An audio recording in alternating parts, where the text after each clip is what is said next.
sa ni sa ri ma ga ma re ga ma pa ma ga re sa da da pa.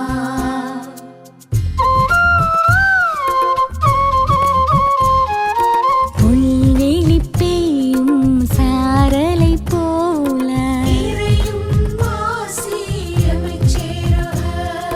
நீலம் குளிர் செய்யும் வான்மழை போல வான்வெளி உலவும் சூரியன் நிலவாய் தானென நினையா படைப்பும் நிலமாய் ஆசியும் அமைதியும் அகம் சேரவே இயேசு கிறிஸ்துவின் மனநிலை வேண்டும். ஆசியும் அமைதியும் அகம் சேரவே இயேசு கிறிஸ்துவின் மனநிலை வேண்டும்.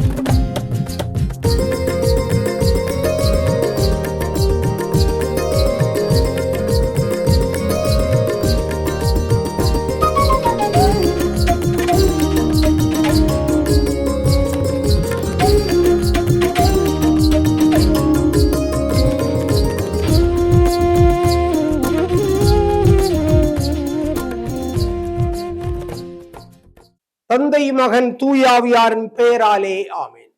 ஆண்டவர் இயேசு கிறிஸ்துவுக்குள் வாழ்கின்ற அருமையான என் மரியாவிசன் அன்பர்களே, நண்பர்களே, ஆருயிர் பெற்றோர்களே, அனைவருக்கும் நெஞ்சார்ந்த வணக்கங்களை கூறி, வாழ்த்துக்களை கூறி, தவக்காலத்தினுடைய 2வது ஞாயிற்றுக்கிழமை இறைவார்த்தை சிந்தனைக்கு ஜெபத்திற்கு அழைப்பதில் மகிழ்ச்சி அடைகின்றேன்.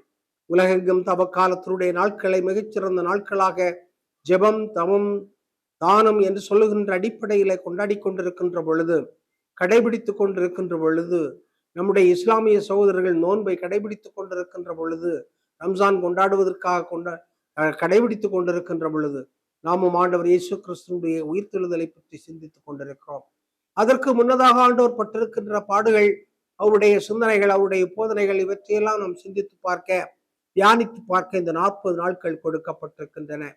இந்த இறை வார்த்தையானது மத்தேயு நற்செய்தி 17வது பிரிவு 1 முதல் 9 வரை உள்ள இறை வார்த்தையாக இருக்கிறது. அக்காலத்தில் இயேசு பேதுருவையும் யாக்கோபையும் அவர் சகோதரரான யோவானையும் ஒரு உயர்ந்த மலைக்கு தனிமையாக கூட்டிக் கொண்டு போனார். அங்கே அவர்கள் முன் அவர் தோற்றம் மாறினார். அவரது முகம் கதிரவனைப் போல் ஒளிர்ந்தது. அவருடைய ஆடைகள் ஒளி போன்று வெண்மையாயின. இதோ மோசேயும் எலியாவும் அவர்களுக்கு முன் தோன்றி இயேசுவோடு உரையாடி கொண்டிருந்தனர். பேதுரு இயேசுவை பார்த்து, ஆண்டவரே, நாம் இங்கே இருப்பது நல்லது. உமக்கு ஒன்றும் மோசைக்கு ஒன்றும் எலியாவுக்கு ஒன்றுமாக 3 கூடாரங்களை அமைக்கட்டுமா? இது உமக்கு விருப்பமா என்று கேட்டார். அவர் தொடர்ந்து பேசிக் கொண்டிருந்த போது ஒளிமயமான மேகம் ஒன்று அவர்கள் மேல் நிழலிட்டது. அந்த மேகத்தினின்று, என்னென்றால் அன்பார்ந்த மைந்தர் இவரை, இவர் பொருட்டு நான் பூரிப்படைகிறேன், இவருக்கு செவிசாயுங்கள் என்று ஒரு குரல் ஒலித்தது. அதை கேட்டதும் சீடர்கள் மிகவும் அஞ்சி முகங்குப்புற விழுந்தார்கள். இயேசு அவர்களிடம் வந்து அவர்களை தொட்டு, எழுந்திருங்கள், அஞ்சாதீர்கள் என்றார். அவர்கள் நிமிர்ந்து பார்த்தபோது இயேசு ஒருவரை தவிர வேறு எவரையும் காணவில்லை. அவர்கள் மலையிலிருந்து இறங்கி வந்த போது இயேசு, மானிட மகன் இறந்து உயிருடன் எழுப்பப்படும் வரை இக்காட்சியை பற்றி எவருக்கும் சொல்லக்கூடாது என அவர்களுக்கு கட்டளை இட்டார். கிறிஸ்து வழங்கும் நற்செய்தி. கிறிஸ்துவை உமக்கு புகழ். ஆண்டவர் இயேசு கிறிஸ்துவுக்குள் வாழ்கின்ற அருமையான என் சகோதர சகோதரிகளே, செவி சாயுங்கள், இயேசுவுக்கு செவி சாயுங்கள் என்பதுதான் இன்றைய இறைவார்த்தையினுடைய மைய சிந்தனையாக எடுத்திருக்கின்றோம். இயேசுவுக்கு செவி சாய்க்க வேண்டும். பழைய ஏற்பாட்டின் வாசகத்திலே நாம் பார்த்தோம் என்று சொன்னால், ஆபிரகாம் ஆண்டவருக்கு செவி சாய்த்தார், ஆண்டவருடைய குரலுக்கு செவி சாய்த்தார், ஆண்டவருடைய குரலுக்கு கீழ்ப்படித்தார். ஆண்டவருடைய குரலுக்கு அடிப்படையில் அவன் தன்னுடைய சொந்த ஊரை விட்டு இன்னொரு ஊருக்கு செல்கின்றார். தன்னுடைய நாட்டையும் வீட்டையும் சொந்த பந்தங்கள் எல்லாவற்றையும் விட்டு விட்டு இன்னொரு இடத்திற்கு செல்கின்றார். அச்செய்தி வாசகத்திலே ஆண்டவர் இயேசு கிறிஸ்து உயர்ந்த மலைக்கு சீடர்களை அழைத்து கொண்டு செல்கிறார். இவை அனைத்தும் உருவகமாகி இருக்கின்றன. உயர்ந்த மலை என்று சொல்லுகின்ற பொழுது, வாழ்விலே உயர்ந்த சிந்தனைகளிலே பயணிக்கின்ற பொழுதுதான் ஆண்டவரை நாம் சந்திக்க முடியும், தரிசிக்க முடியும், பார்க்க முடியும், அனுபவிக்க முடியும். இதைத்தான் அருமையாக இன்றைய இறை வார்த்தை நமக்கு கோடிட்டு காட்டுகிறார். மாஸ்லோ, ஆப்ரஹாம் மாஸ்லோ என்று சொல்லுகின்ற சமூக ஆய்வாளர், சமூக சிந்தனையாளர், சமூக இயலார் அவர் சொல்லுவார், மனிதனுக்கு அடிப்படையில தேவையாக இருக்கக்கூடியது உணவு, உடை, உறைவிடம், அவனுக்கு தேவையான கல்வி, மருத்துவம், வேலை, பாதுகாப்பு. இவைகளெல்லாம் தாண்டி ஒரு மனிதன் கடந்து செல்கிறான் என்று சொன்னால், மனதிலே உயர்ந்து செல்கிறான் என்று சொன்னால், சிந்தனையிலே உயர்ந்து செல்கிறான் என்று சொன்னால், அவன் சுயமாக, சுய மரியாதையோடு, சுய மதிப்போடு, சுய மாண்போடு அவன் வாழ கற்றுக்கொள்வான். அதுதான் மகிழ்ச்சி என்று சொல்லக்கூடியது. சுய மாண்பும் சுய மரியாதையும் ஒரு மனிதனுக்குள் உருவாகுகிறது பொழுது, நிறைவடைகின்ற பொழுது அவன் மகிழ்ச்சியான ஒரு மனிதனாக மாற்றம் அடைவான். அதுதான் மாற்றம் என்று சொல்லக்கூடியது. அந்த மாற்றத்தை தான் ஆண்டவர் இயேசு கிறிஸ்து முன் சுவையாக தன்னுடைய சீடர்களுக்கு கொடுக்கின்றார். சமவெளிகளில் போதித்தவர், கடற்கரைகளில் போதித்தவர், கட்டாந்தரைகளில் போதித்தவர், வீடுகளில் இருந்து போதித்தவர், வீதிகளிலே போதித்தவர் என்று மலைக்கு கூட்டிக் கொண்டு வருகிறார். உயர்ந்த ஒரு இடத்திற்கு கூட்டிக் கொண்டு வருகிறார். உயர்ந்த சிந்தனைகள் தான் எப்பொழுது நம்மை ஆண்டவரோடு, இறைவனோடு இணைக்கின்ற ஒரு பாலமாக இருக்க முடியும்.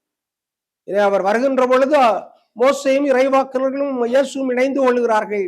மோசேயினுடைய சட்டத்தையும் இறைவாக்கினுடைய இறைவார்த்தையின் அழுத்தங்களையும், ஆத்திரங்களையும், லட்சியங்களையும், வீராப்புகளையும், வெப்பத்தையும், விவேகத்தையும், வேகத்தையும் நாம் பெற வேண்டும் என்றால் அவை சட்டங்களோடு இணைந்து ஆண்டவருடைய பிரசன்னத்தில் இரண்டர கலக்கின்ற பொழுது நாம் மகிழ்ச்சியான மனிதர்களாக மாறும். நம்முடைய தோற்றம் மாறும், நம்முடைய உருவம் மாறும். நம்முடைய உருவம் என்று சொல்லுகின்ற பொழுது உடலிலே உலகத்திற்கு நாம் கொடுத்திருக்கின்ற உருவத்தை விட நம்முடைய உள்ளத்திலே நாம் இந்த உலகத்திற்கு கொடுக்கின்ற உருவமானது மாற்றமடையும். காந்தியடியுடைய வாழ்க்கையில அவர் மாறினார்.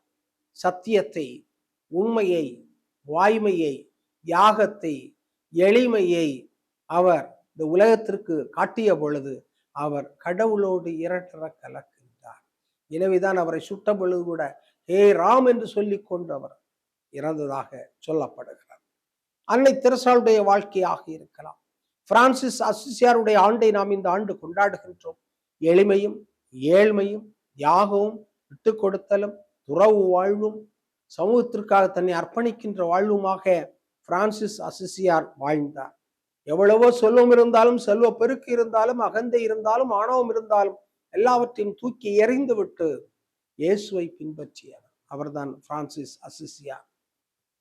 எனவேதான் அமைதியின் கருவியாக என்னை மாற்றும் என்று சொல்லுகின்ற அருமையான ஜெபத்தை உலகத்திற்கு கொடுத்திருக்கிறார். ஆபிரகாம் லிங்கனாக இருந்தாலும் சரிதான், நெல்சன் மண்டேலாவாக இருந்தாலும் சரி, இவர்கள் உடையிலோ, உணவிலோ, உறைவிடத்திலோ, பதவியிலோ, பாதுகாப்பிலோ முழுமையாக தஞ்சம் அடைந்தவர்கள் அல்ல.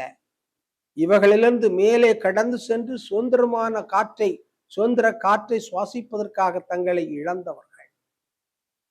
அப்படி இழந்தவர்கள் ஒருவர் தான் நம்முடைய மண்ணின் மறைசாட்சியான தேவசகாயம். தேவசகாயத்திற்கு ஆடம்பரமான அரண்மனை வாழ்வு கொடுக்கப்பட்டிருந்தது, மிக உயர்ந்த பதவி கிடைத்திருந்தது. ஆனால் அவர் என்ன செய்கின்றார்? அவற்றையெல்லாம் ஒரு பொருட்டாக கருதாமல் செவி சாய்க்க வேண்டும். யாருக்கு? விவிலியத்திலே பேசுகின்ற இயேசுவுக்கு செவி சாய்க்க வேண்டும் என்று நினைத்தார். எத்தனையோவர்கள் எதையெல்லாம் சொன்னாலும் அவற்றுக்கு செவி சாய்க்காமல் இயேசுவுக்கு செவி சாய்ப்பதற்காக அவர் முன்னெடுக்கின்றார். எனவேதான் இவரே என்னுடைய அன்பார்ந்த மைதன், இவருக்கு செவி சாயுங்கள் என்று திருச்சபையானது என்று அருமையாக தேவசகாயத்தை சுட்டி காட்டுகின்றார். ராணி மரியாவாக இருக்கலாம், தான் செய்த பணிகளிலே நிறைவு காண வேண்டும் என்பதற்காக கத்தியால் குத்தப்பட்ட பொழுது கூட இயேசுனுடைய குரலுக்கு செவி கொடுத்தவர். ஏழைகளின் குரலுக்கு செவி கொடுக்கின்றவர்கள் இயேசுவின் குரலுக்கு செவி மடுக்கின்றார்கள். அவரிலே ஆண்டவர் பூரிப்படைவார், நிறைவடைவார், மகிழ்ச்சி அடைவார். அன்புக்கனி அவர்களே, தாய் திருவை இந்த தவக்காலத்தில ஏழைகளுடைய குரலுக்கு செவி மடுக்க வேண்டும் என்று அதிகமாக அழுத்தம் திருத்தமாக நம்மை அழைக்கின்றது. ஏழைகளுடைய குமுறல்கள், ஏழைகளுடைய அறியாமைகள், ஏழைகளுடைய இயலாமைகள், அந்த இயலாமையில் தத்தளிக்கின்ற வாழ்க்கை முறைகள், மருத்துவத்திற்காக, கல்விக்காக, பாதுகாப்பிற்காக, மனித மாண்பிற்காக இயங்குகின்ற ஏழைகளுடைய குரல்களை நாம் கேட்கின்ற பொழுது, அவற்றுக்கு நாம் செவி மடுக்கின்ற பொழுது கடவுள் சொல்லுவார், நீரே என்னுடைய அன்பார்ந்த மைந்தன் என்று சொல்லுவார். இந்த உலகம் சொல்ல வேண்டிய அவசியம் இல்லை, உடன் பிறந்தவர்கள் சொல்ல வேண்டிய அவசியம் இல்லை, பணக்காரர்கள் எல்லாம் சொல்ல வேண்டிய அவசியம் இல்லை. இயேசு சொல்லுவார், கடவுள் சொல்லுவார், இவரே என்னுடைய அன்பார்ந்த மைந்தன், இவர்தான் என்னுடைய வார்த்தைக்கு செவி மடுத்திருக்கிறார் என்று நிச்சயமாக சொல்லுவார். எனவே வாழ்தல், வாழ்க்கை முறை, அந்த வாழ்க்கை முறை என்று சொல்லக்கூடியது செவி மடுத்தல் இருந்து வரக்கூடிய ஒன்றாக இருக்கிறது.